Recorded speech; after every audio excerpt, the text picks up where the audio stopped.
Hey guys, it's Targon here doing a Raid Shadow Legends video, and today, by request, I'm going to be talking about how to beat the spider, particularly Spider 20.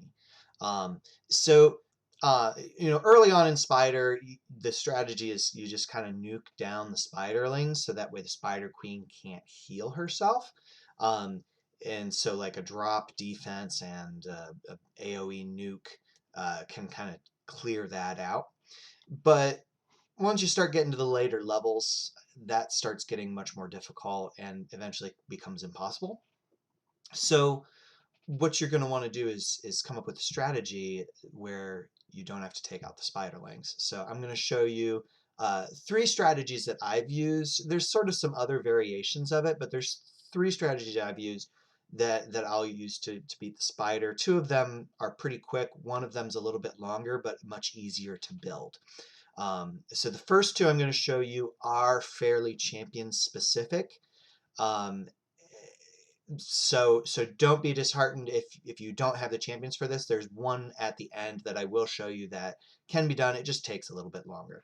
All right. So the first one I will show you is my nuke team.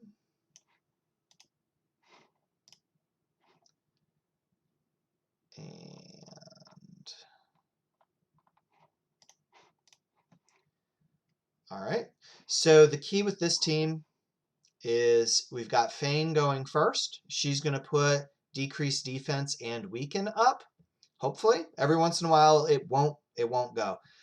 So if it doesn't, then this comp fails. So we've got like a 90 to 95% success rate with this composition. And then if you have four of these ones. So it could be 4 Royal Guards, 4 Cold Hearts, or any combination thereof. I like having a Royal Guard because in case Fane doesn't hit the drop defense, Royal Guard can do that for you. So go ahead, see, hopefully Fane lands her debuffs. Yep.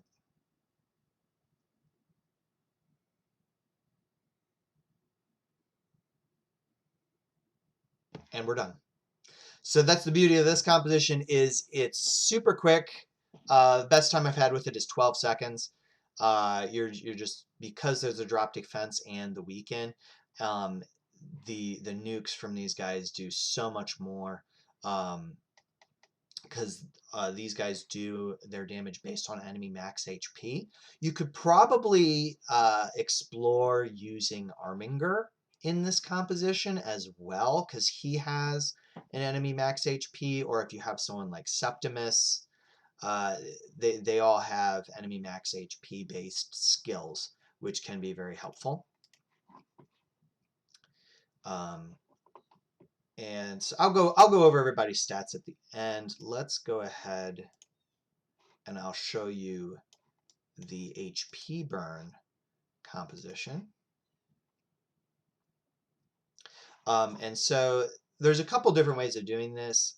If I had it set up, it might actually be better to bring an AoE freeze in and just not worry about the spiderlings attacking. But in this instance, I'm using Duchess because she's going to throw Veil on everybody so that the spiderlings are all going to attack her, and she's a tank. She can take it. And meanwhile, Mordecai is going to be putting HP burn on the spiderlings, and so every time they take a turn, they're damaging the Spider Queen.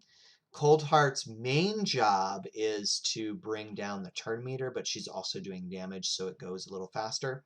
And then Stag Knight decreases defense and attack on everybody, so Duchess takes less damage, and Coldheart does more damage to the Spider Queen.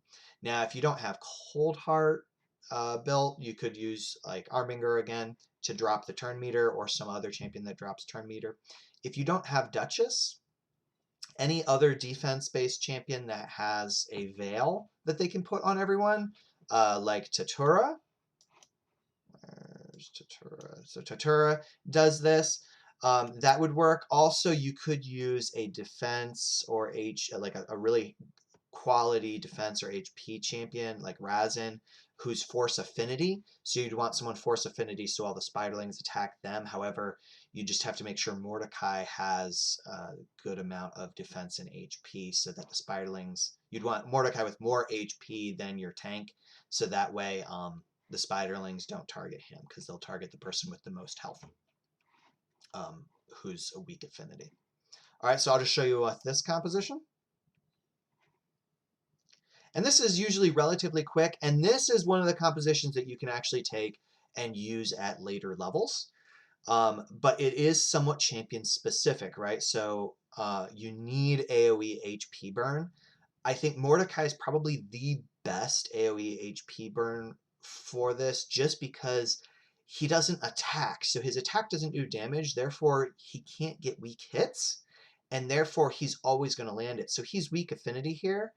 If his attack was doing damage, half of these wouldn't be landing. And there we go, we're done. So that was actually a pretty quick run. Sometimes this one takes a little bit longer. But so this is, this is the HP burn composition. So those are the first two. They're somewhat champion specific. There are other AoE HP burn champs. Again, it's just the downfall is they're actually attacking, so they won't work on the weak affinity versions. And most of the AoE, a couple of the AoE HP burns are all force. So, and then there's a few others that are magic, which will work well against the Spirit Affinity Spider. So let me show you, though, this is my original Spider 20 team. I have upgraded these champions since. Let's see, that was... All right.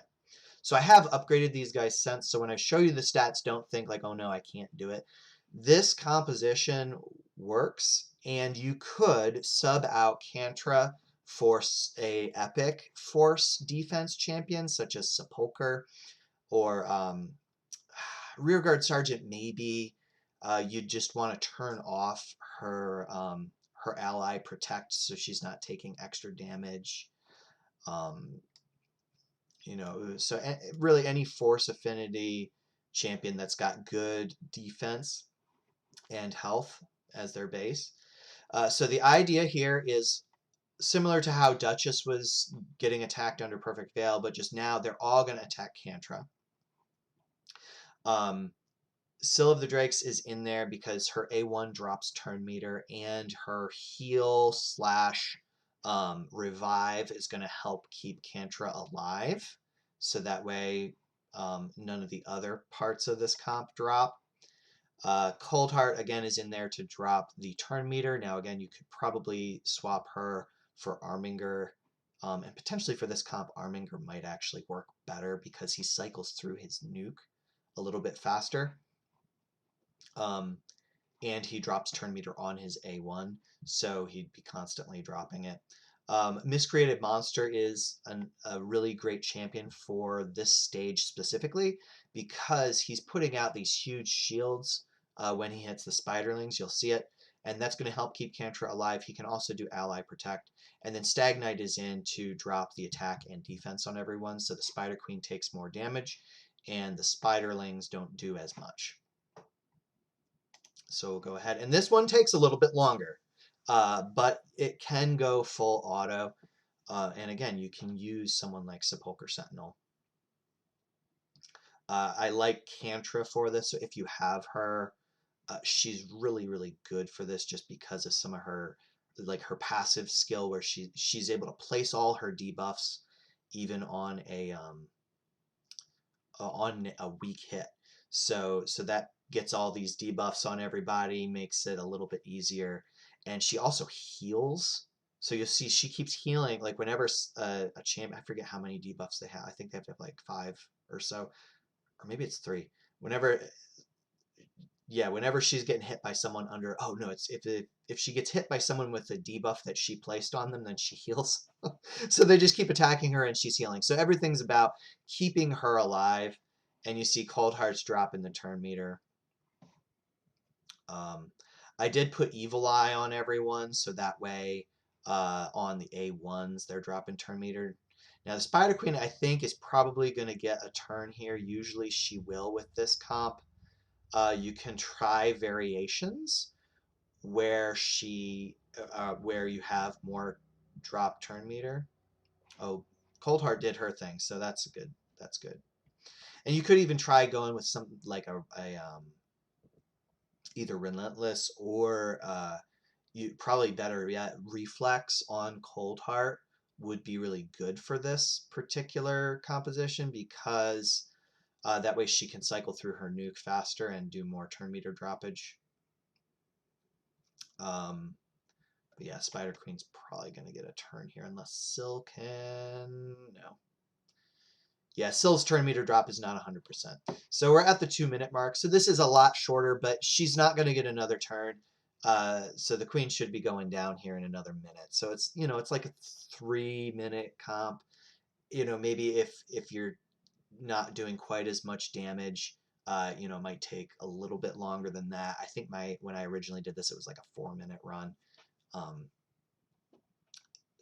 But you know, it's not a big deal. Like it's 100%. You know, again, the key is these huge shields from Miscreated Monster are keeping everybody alive, and then you're just decreasing turn meter, decreasing her speed, which is where Stagnite's really good again. And then having decreased attack on everybody just helps keep my tank alive. So there you go, 2.5 minutes. Now this is, you know, I've got everybody built really well. But here you see is just, you know, I mean, this is 6-star epic accessory, 86k silver. One of the reasons Spider is such an important dungeon to farm is because of the silver that you get from the accessories is more typically than from artifacts. So you want to really be able to farm stage 20 because then you're just getting a whole bunch of level 5 and 6 accessories that you can use on your champions. It's really important, especially like the accuracy banners, but you can also sell them and just get a ton of silver. So this is a key for keeping up on your silver. All right, so let me just look at everybody's stats. You can see the damage here. So I'll show you that comp first because that's probably going to be the one that's more accessible for people that's not really champion specific. Again, I'm using Kantra because of this really cool passive she has. You know, it's decreasing all the accuracy from them. It's she receives 4% less damage for each debuff on the attacker. Heals this champion. Oh no, she gets healed each time a debuff expires on the enemy. And has a 75% chance of placing a provoke debuff on enemies under 5 or more debuffs, and she can place it on a weak hit. And she does this Chaos Tempest here that will place 3 debuffs at random from among these. So there's all these options. She's going to place 3 of them. So there's going to be a bunch of debuffs on them, and then so she's really well equipped to stay alive. I have her with War Master. Again, Evil Eye is key. It's good to have Life Drinker, especially for your tank here. But if you don't have Kantra, no worries. You can use someone else. You could use Sepulchre Sentinel would be my favorite from the epics. I haven't finished building her because I got I got better options at this point. But she does. I mean, this skill here, if you have her, increase defense and block debuffs on everybody. So one of the main damages that the Spiderlings do is from poisons. So if you're blocking those debuffs, she's not going to take nearly as much damage, and she's also it's not going to matter as much the Untouched by Death, where it negates incoming damage occasionally because there's just so many Spiderlings hitting. But she's also got a defense lead, so you could put her as your lead, and then so her defense is increased a lot, so she's taking less damage. You're still going to want someone to probably do an ally protect and or a shield. So again, Miscreated Monster is great. But let me just go back to Kantra. So I'll show you the stats on Kantra. I have rebuilt her since my original comp. I think I always did have probably close to 4k defense on her, and I think originally it was maybe more like 35k health. But I don't think you necessarily need that much, especially with Miscreated Monster if you're using him to get those shields.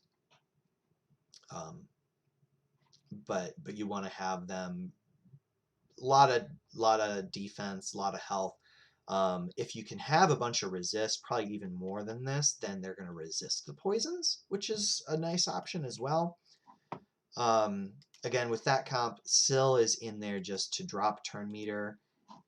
So you want accuracy on her, and then want her going fast so she can do her revive thing a little bit.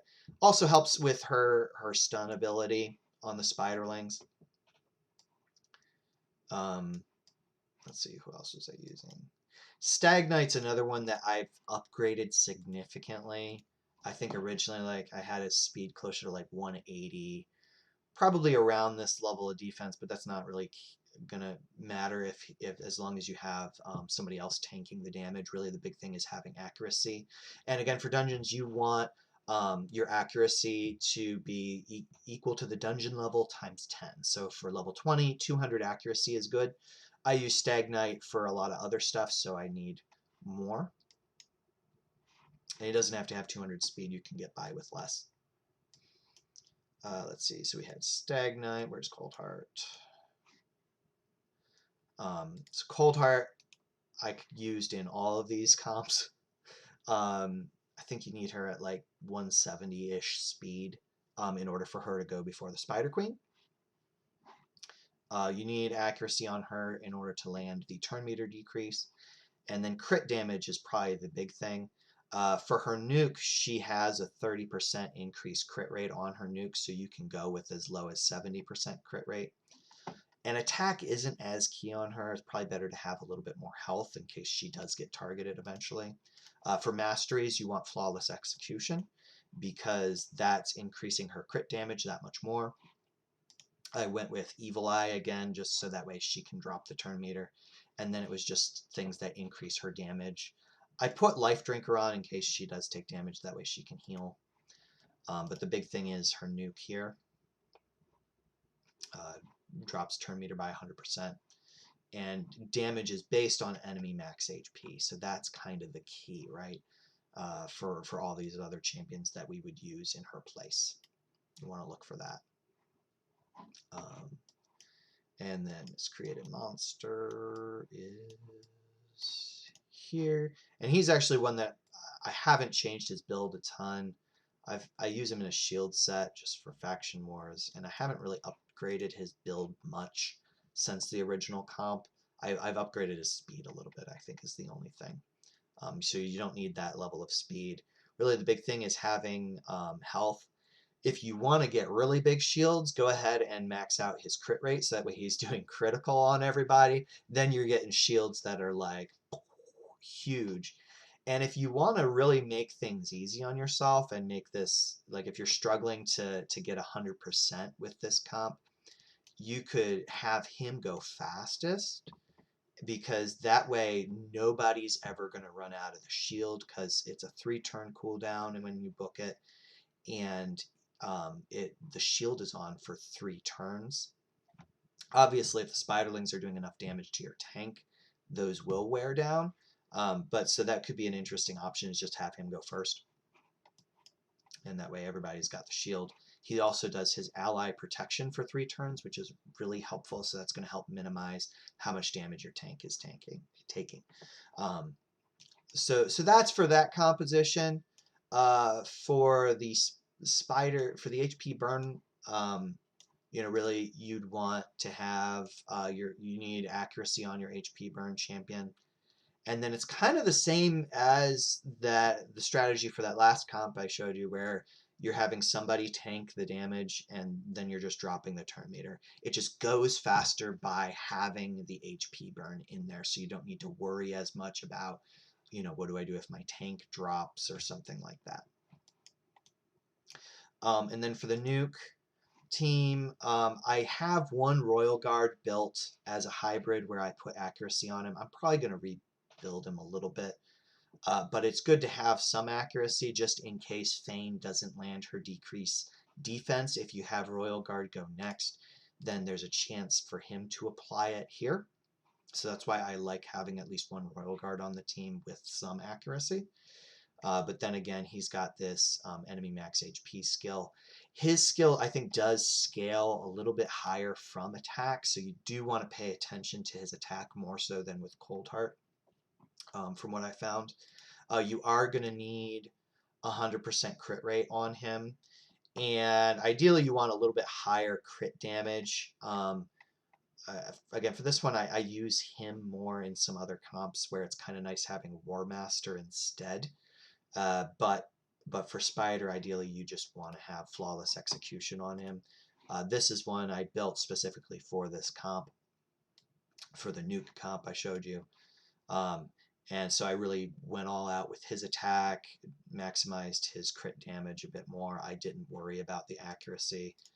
So like I went with an attack banner instead. And then for masteries, flawless execution. And then for Fane, she really just needs the accuracy to land her debuff. Attack it helps, but it's not really that big a deal for this specifically. I have her actually built for Unkillable Clan Boss right now, but she works just fine with this. All she has to do is put drop defense and weaken up. All right, so hope you found this video to be helpful, and hope this gives you an idea of some of the champions you can use. Again, if you don't have Miscreated Monster, find someone else who can do shields. Actually, I'll just, Lodric Falconheart. Oh no, is he Sacred Order? He's Sacred Order. Falconheart is a great option if you don't have Miscreated Monster, just because he's an epic, so he's more accessible. And he does shield for 2 turns, but it's on a 2-turn cooldown when you book him. So if you don't have Miscreated Monster, he could be good, and he also does a single target ally protect, so you could have him do the shield, do his protect on your tank. So that would be another option there. Other options for HP burn, there's not a ton of them. So, that's why it's a little bit more champion specific. So I don't like having to do a champion specific comp for this, but I thought I'd give you those 3 options just so you have different options and you might have the champions that you need. All right, so let me know what you think. If there's other ideas that you have, or if you found another way to beat the Spider that I didn't mention here, let me know in the comments, or if you're having trouble with finding the champions that you need, just let me know. Hope you enjoyed the video. Please like and subscribe to my channel. I'll see you next time.